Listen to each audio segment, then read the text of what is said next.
اللهم صل على نبينا شفيعنا حبيبنا مولانا محمد بارك صلوات والسلام عليه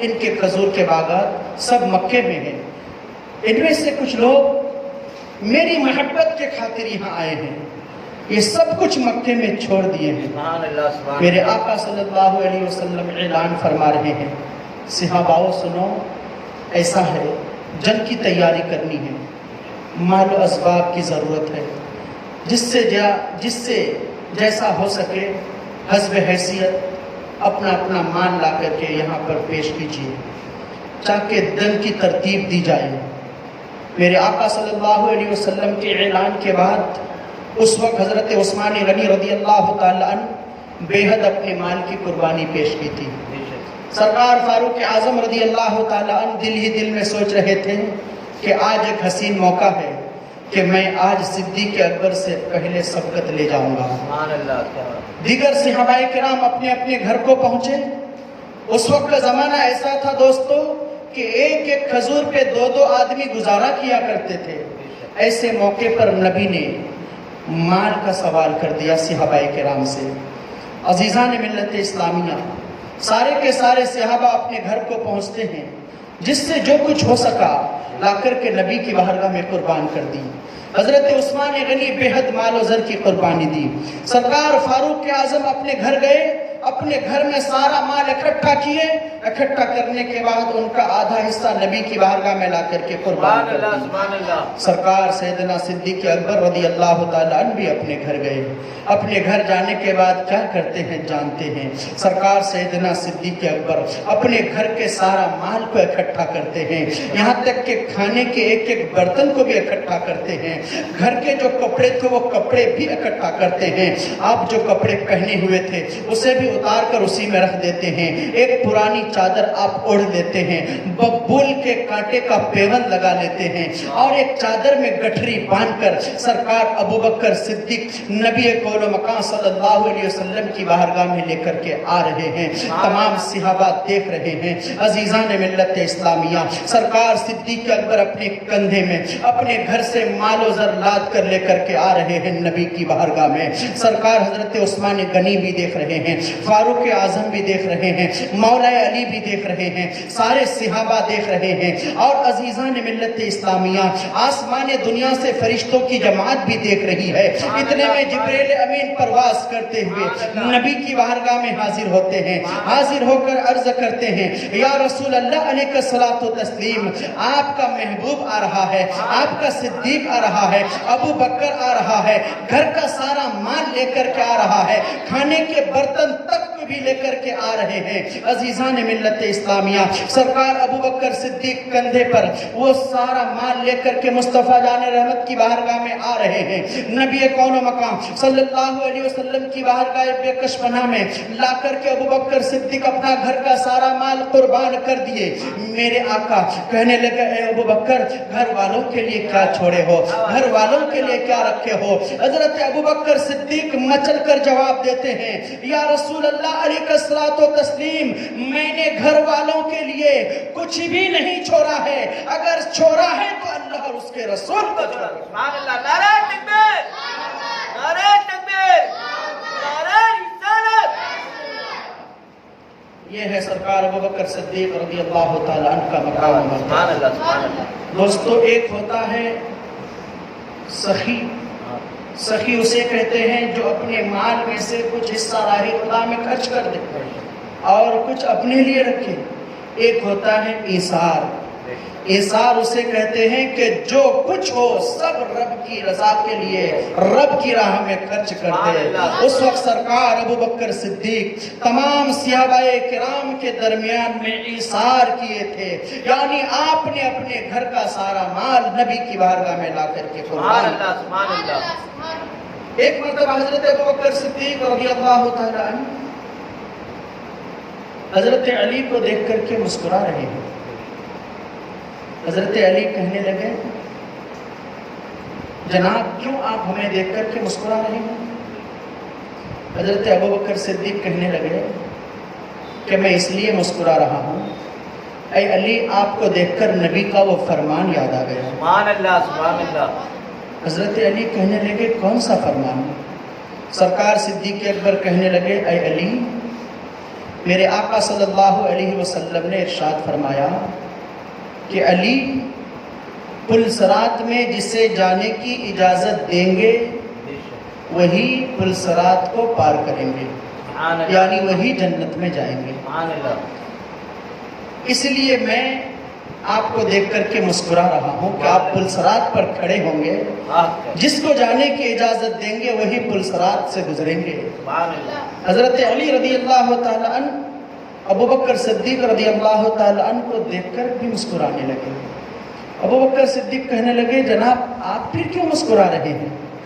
حضرت علی کہنے لگے اے ابو بکر میرے آقا صلی اللہ علیہ وسلم نے یہ بھی فرمایا ہے اے علی پل صراط کے اوپر سے اسی کو گزرنے دینا جس کے دل میں میرے صدیق کی محبت ہو، جس کے دل میں میرے صدیق کے لیے عقیدت ہو، جس کے دل میں صدیق کا بغض ہو، قطعی اسے پل صراط سے جانے کی اجازت ہے۔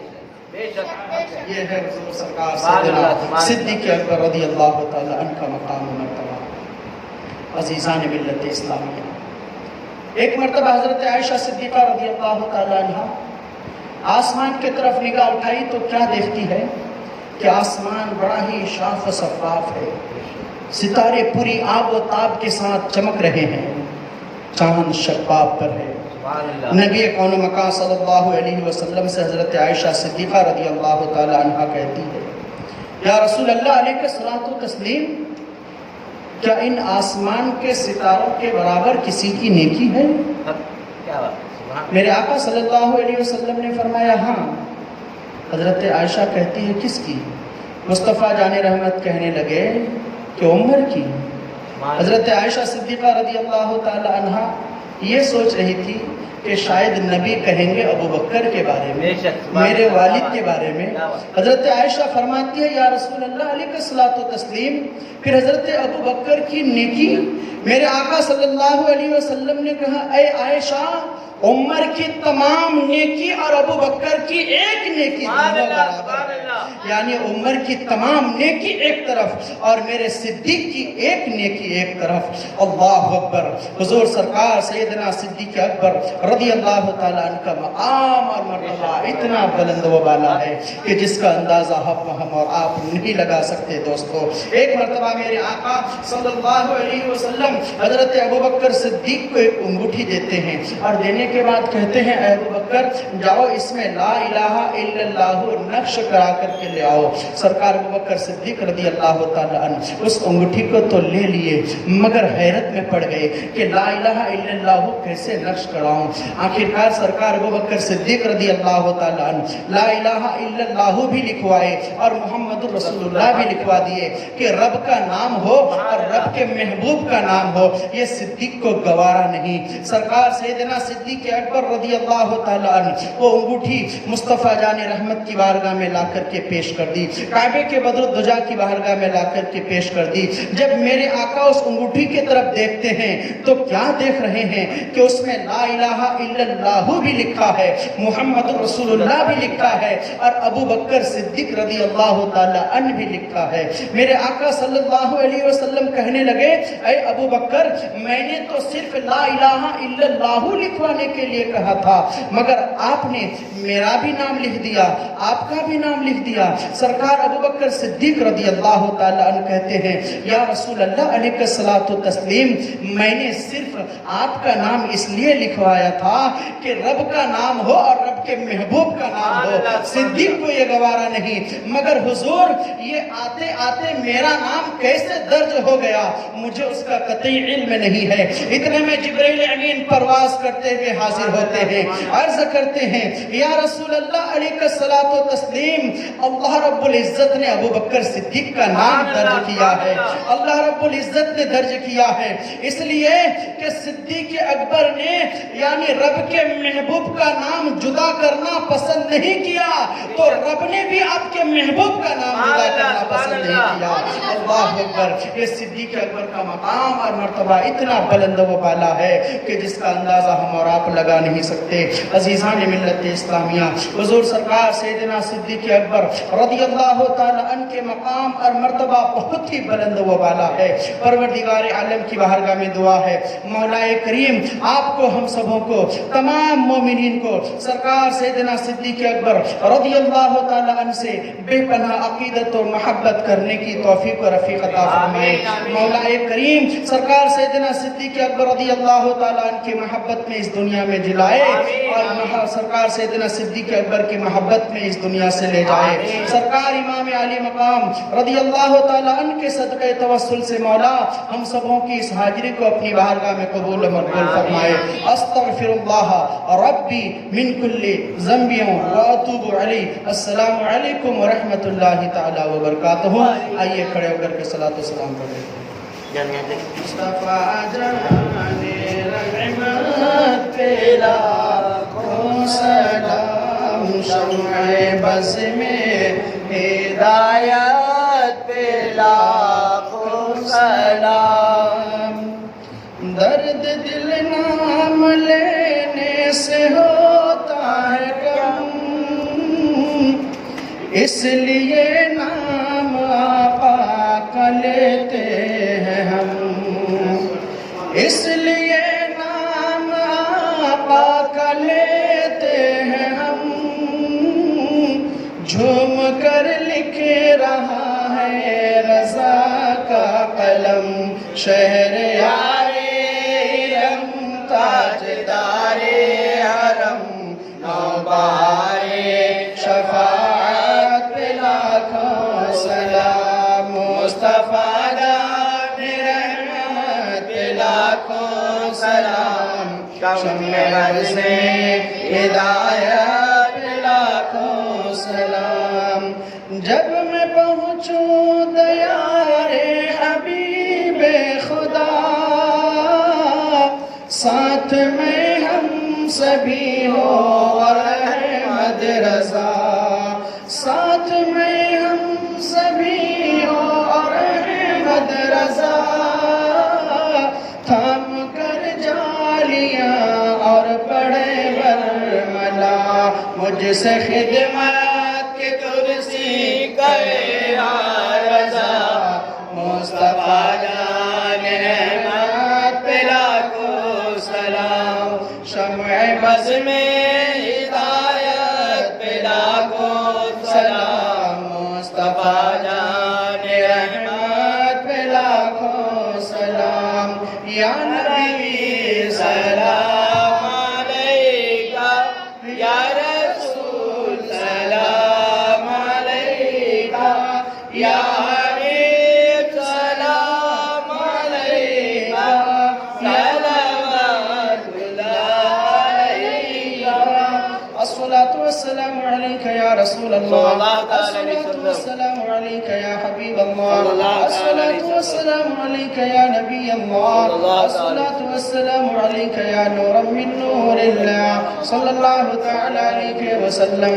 یا الہی رحم فرما مصطفیٰ کے واسطے، یا رسول اللہ کرم کیجئے خدا کے واسطے، مشکلیں حل کر شہ مشکل کشا کے واسطے، کربلا رد شہید کربلا کے واسطے، سید سجاد کے صدقے میں ساجد رکھ میں، علم حق دے با کر علم خدا کے واسطے، قادری کر قادری رکھ قادریوں میں اٹھا، قدر عبدالقادر قدرت نما کے واسطے، خانہ دل کو ضیاء دے روئے ایمان کو جمال، شہزیہ مولا جمال الاولیاء کے واسطے۔ یا اللہ یا رحمان یا رحیم لیل مارا کن مستقیم، وحق ایاک نعبد و ایاک نستعین۔